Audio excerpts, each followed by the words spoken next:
Hello, and welcome to the Lives of Death Workers. My name is Pamela Rathbun, and I am just here to look at the actual people behind the work of death in our society, from funeral directors to grave diggers to, hospice workers, all the things out there are what help us move through the death process and have our loved ones go through that. And I'm just so interested to know the people who are called to this work and just their whole story, all the good stuff, as I say. So today we have Al with us, and they're going to share with us the story, the fabulous story that I know a little bit about, but I'm going to let it unfold as it does here. So welcome, Al. Oh, thank you so much, Pamela. Thank you for having me. Yeah. So I would just love to hear your story as a death worker. How it started and all the stuff. We love stories, so go for it. My relationship with death came very early. Um, I suffered a great personal loss very young, and it affected the structure of my whole family. And as that does happen when you lose the matriarch of your family. Yeah. But it shaped everyone for the rest of our lives. But I felt called to take care of my family members that were so greatly impacted by this tremendous grief that I myself carried as someone who was very, very close to my grandmother. Mm. Um, but I also was exposed to media very young. Specifically, I'm going to call it the movie My Girl. Um, I would watch the movie My Girl over and over and over again, and I always thought, for some strange reason, wouldn't it be so cool to live in a funeral home? That's not a normal thought for every 6-year-old. No. But that's where I landed. So it was always something that my mom and my dad, they pushed me towards, in saying, you don't have to work in the medical field like we all do. You can go down that path of being a death worker. And when the opportunity came before me just to start out as like a clerical receptionist answering phones at my local funeral home, I jumped at the opportunity. And very quickly, I realized that that was the path that I was supposed to be going down. Mm. It came so naturally to me. Being around decedents, it didn't bother me. Um, Dealing with really difficult situations didn't bother me. I didn't crack under the pressure. And even though everyone else around me that wasn't my family would look at me and go, you're crazy. Why are you working in a funeral home putting makeup on dead bodies? And I get the privilege to say, because I love it. Yeah. Because I love it. And that's really the root of it, is because I love it. Wow. So that's how you got your start. I mean, clerical, but then doing the makeup, huh? Oh yeah. Yeah. Yeah. So that's interesting. I just want to ask, like, tell me about that. How do you choose? Do you see pictures? Like, tell me that whole experience. Yeah. Well, that was one of my favorite parts of the whole job. The whole time I worked at my local funeral home, it was my favorite thing to do. I started out just answering phones because they needed extra support. And then I very quickly went to my direct manager and said, hi, I love this. I think I want to do this forever. Can you teach me everything you know? And she went, of course, I would love to teach you everything I know. And so um, she brought me back for my first decedent to put makeup on. And it was a very big task because this woman was a hairstylist known in the community. Oh Like, boy. you want me to do her hair and makeup as my first person? That's, but I did it. I did it, and I looked at a reference photo that the family brought in, and I slaved over her for hours just to make sure everything was perfect. But afterwards, my manager looked at me and said, "I think with time, your quickness will get there. You'll get much faster, but you are so talented at this." So she was always pushing me in that direction of you can go in the prep room, you can do whatever you need to do. Because I have come to learn after talking with other people in this industry that my chapel was a little bit unique in that I wasn't just front desk. By the time I left there, I was a registered funeral arranger, handling all of the paperwork and planning and the funeral itself, right?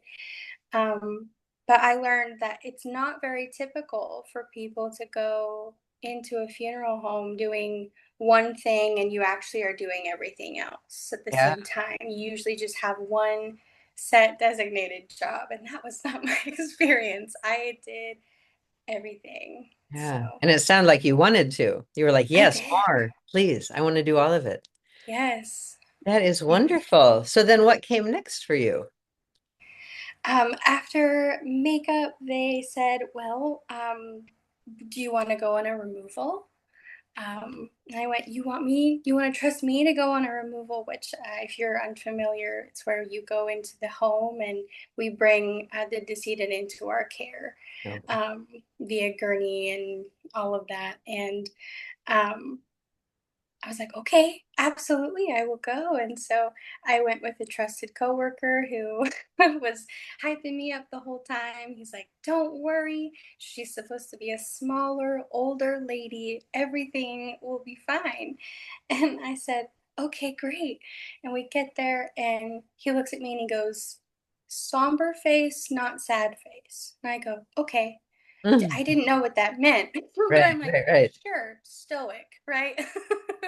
And I go in and he introduces himself, he introduces me. He says, we're going to come in, we're going to bring her into our care. Do you need more time, or are we ready to move forward?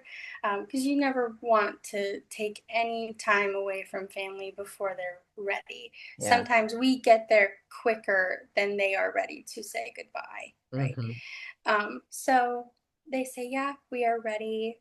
And so my coworker is showing me proper technique of how to lift someone with two able bodied people, right? And the most insane thing happens. And it really ushered me into this world of this is unpredictable, even though you think that this is going to be simple. Sure, sure. What Um, happened? we moved her, and her abdomen got pressed in a tiny bit, and there was a little bit of air stuck in her belly. And as air does when you move, when you push on it, it had to be expelled somewhere. And so when we moved her up, the air was expelled through her throat, and she made like a small groaning noise. Your And first time, you're I like, know, great. I know. And I look at my coworker. Thank goodness I was not facing the family, but I look at him all wide eyed, and he goes, it's normal. It's fine. It's normal. It's fine. And I go, that's normal. But Oh we, my we goodness. handled it with, poise, and Good. it all worked out. But that's the thing with doing this line of work. You never know what's going to happen. A Yeah. simple removal can turn into an experience that nobody's ever going to forget. Yeah. Wow. Wow. So how long did you do that? Work at that funeral home and do all that? About 2.5 years or so. Okay. Yeah, yeah. And then I veered down another path, and it wasn't fulfilling. And so I have been guiding myself back into, the death industry and working with people that will be passing on soon, and um, just trying to scope out what the area has to bring. Because I'm not from here. I'm originally from California. Right, and you're in Portland, Oregon. Right. Yes. Hmm. So what were some of your favorite, you know, memories or certain cases, because people die, all kinds of different people die at different ages and different situations and things like that. Hmm. There's some things that were just very touching to you or yeah, just yeah. Yeah. Well, there are so many stories that I could pull from. I want everyone to know and take away from this, if you take nothing else away from this, that every single person that came through that I was lucky enough to handle, they impacted me deeply. Yeah. Every single person, every family. I may not remember everyone's names, but I remember their stories. Mm, Um, and I will say there are a couple favorites of mine. One of them, I won't say her name or anything, but she was a very beautiful young woman. She was only like 38 years old when she passed. And she had several sons early in life. And so her sons at her funeral were saying, "She grew up with us. We all grew up together. Yes, she was our mom, but it was so much deeper than that." And she unfortunately developed cancer, mm, and it was a very fast developing cancer, and they never saw it coming. Um, and the reason I remember her so specifically is just because of the way that everyone talked about her. It was as if she were an angel on earth. No mm. one had anything negative to say about this woman, which sometimes you hear grumblings at funerals. Sure, sure. But this one, there was not a dry eye in the house. And I got to run sound for a lot of the funerals that happened at our chapel, which I loved because music is also very important to me. And Mm, I feel as though having the right music to set the mood of who you are is really important. Um, I, however, advocate for everybody to pre plan their funeral as soon as possible. yeah. Get your pre need contract underway if you can. Um, but one of her sons came in a little bit later than everyone else, and he just looked a wreck. And when it came time for people to go up and speak, he everyone was like, "You don't have to go up. It's okay. It's all right." You can hear the murmurings of, "It's all right. If you can't handle it, it's all right." But he goes up and he says, "I wasn't going to come here today because I couldn't handle the fact that the best person I'd ever known in my life is gone." And then Iris by the Goo Goo Dolls came on. Mm, And I don't know if you've ever heard that song, I like haven't. really listened to that song. But it sent chills down my spine. And he asked me, he goes, "Do you think you could play that for us right now?" It was totally impromptu. And I went, "Yes, of course, absolutely." And I made it happen, and we played Iris by the Goo Goo Dolls. And I tell you, half the people were singing along with tears streaming, and the other half couldn't sing along because they were crying so hard. And every time I hear Iris by the Goo Goo Dolls, I think of Uh, this wonderful woman that changed all of these people's lives. wow. Yeah. It is so amazing. Like you get to see everyone's lives play out a little bit, right? Yeah. At those times, all those wonderful stories. Yeah. That's so cool. Yeah. Yeah. There was another man, or another person. He was a man who again was known in our community for being the guy to go to if you ever needed anything, where it be the shoulder off of his back or the extra $5 he had in his pocket. He would give it to you. And he everyone that knew him was very worried because he would check in frequently. And again, he was not very old. He was about 55, I want to say, not Mm. old at all. No. Um, and he wasn't responding to his children's messages and his friends' messages. And um, unfortunately, they found him in a local body of water after a Mhm. tragic accident. And those cases are always really hard because viewability is not always an option in those cases Right. for out of respect for the family and the Yeah. deceased and all of that. Yeah. And unfortunately, that was one of those cases which broke everyone's heart because this was a man that was well loved and people wanted that final piece of closure. Um, our brains are so complex in that we can't fully grasp that someone we love has died until we see them physically not there. Um, and without that missing piece, it's really hard for families to move forward in their journey with their grief because they don't have that last piece. And I also understand that not everybody is built to be able to see their loved one in that state.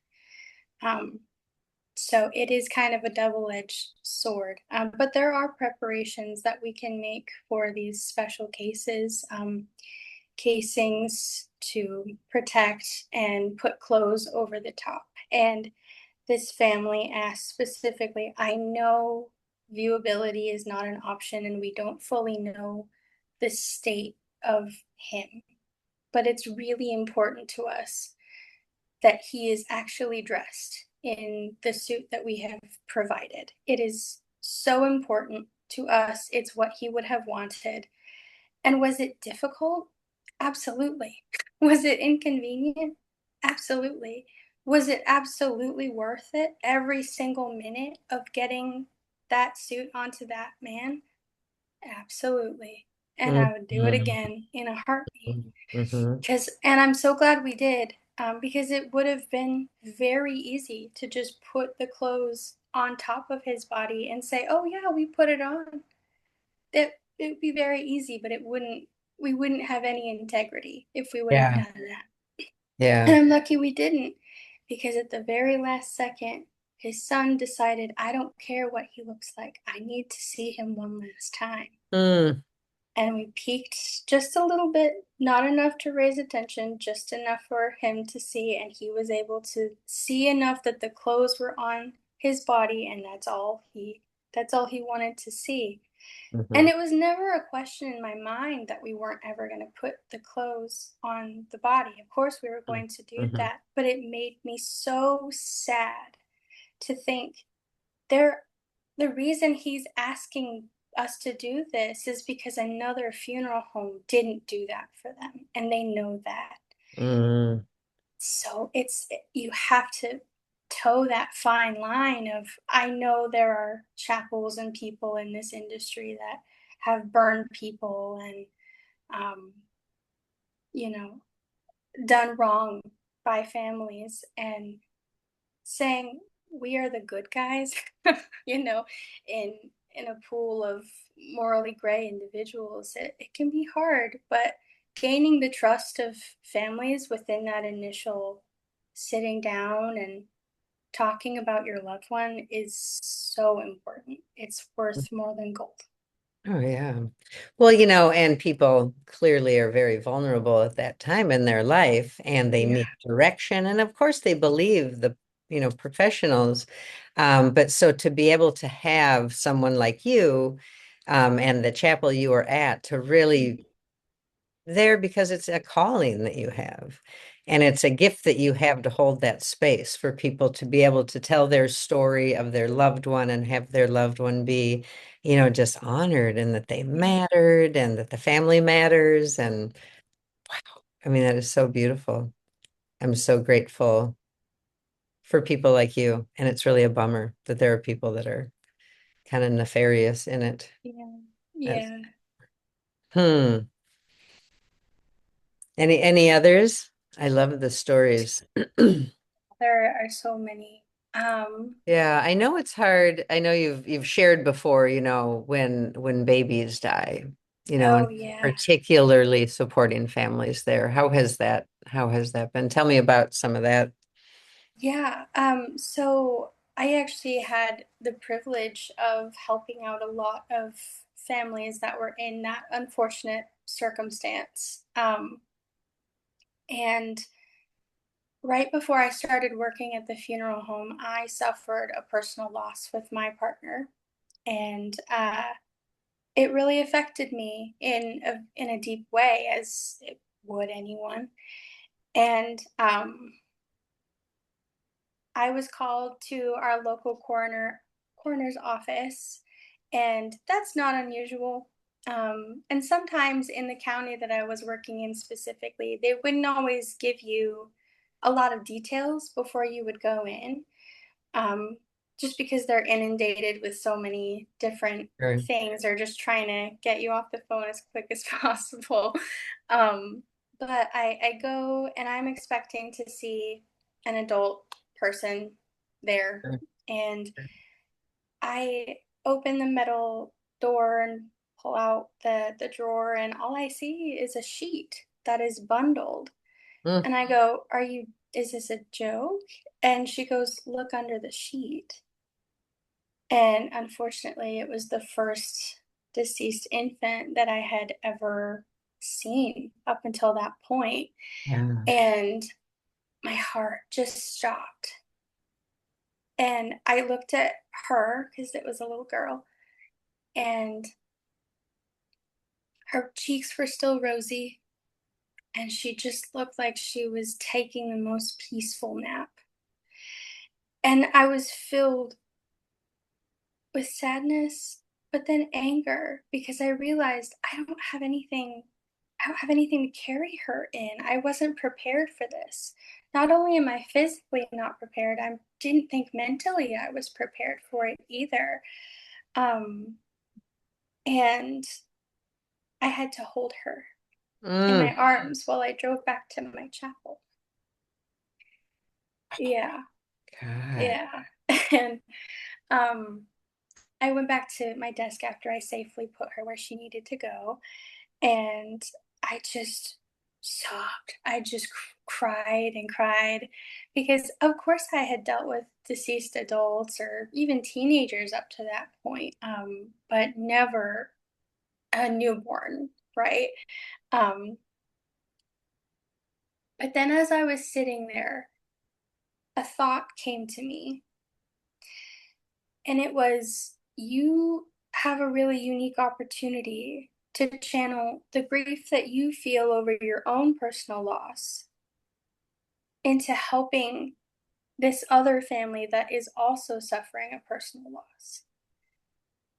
I didn't have to go through the birthing process, and this woman did.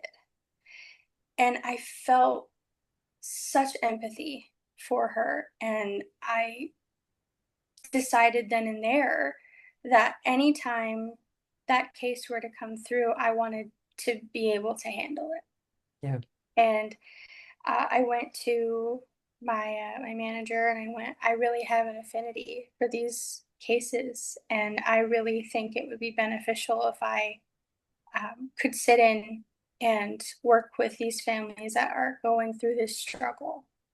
Um, what I loved about my local chapel was that we didn't charge families for cremating their infant or baby or what have you. Mhm. Um, which I think is amazing in and of itself. Um, but knowing that in the worst moment of their lives, all of these families that I had the privilege to work with, um, they had somebody that understood that loss and what that meant to them, um, and how it was going to touch them for the rest of their lives. Mhm. Mhm. Yeah. So, Yeah. yeah, that was my first infant. Wow, wow, wow. Wow, that is so beautiful. I just love how there's just so many different stories of the lives of death workers that they truly can have compassion and empathy for the people they're working with. So how now do you, you're not working in a chapel anymore, right? At this point in your life. Not currently, no. So how do you support people, or what's your approach to supporting people around death now? How do you use your, I want to. I try to uplift everybody that I come into contact with. Anytime they tell me I'm a death doula or I work in a funeral home or I'm a removal technician, I go, "That's amazing. What do you love about it? mm, You know, what gets you up in the morning? This is what got me up in the morning." yeah, And just uplifting as much as possible because it can be a really difficult and hard place to be if you let all of the negativity get to you. mm-hmm, Um, mm-hmm, See, yeah, I got into funeral work because I wanted to help people. I wanted to make a difference and touch people's lives, specifically in the death world. And other people don't have that same mindset always. There are, of course, right, there are people like me, but it's a balancing act of how many items can you sell to families and mm-hmm, how much love and empathy can you show them in this dark time. yeah, So me leaving really had to do with the fact that I didn't want to be a salesman anymore. I didn't want to sell things to families that didn't need these items. right, right. Well, good for you. That's great. Yeah. Yeah, I mean, that's just, yeah, I mean, it's easy to do the selling part. That's the easy part of death, but holding people, I mean, Yeah. that is really the hard part.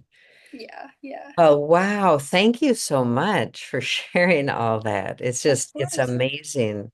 It's just amazing. And I am so glad that you are one of the death workers out there doing the Thank work. Thank you. you. Yeah. Of course. Well, thanks for being on this podcast, and I wish you peace on your continued doula work. Thank you. Thank you, Pamela.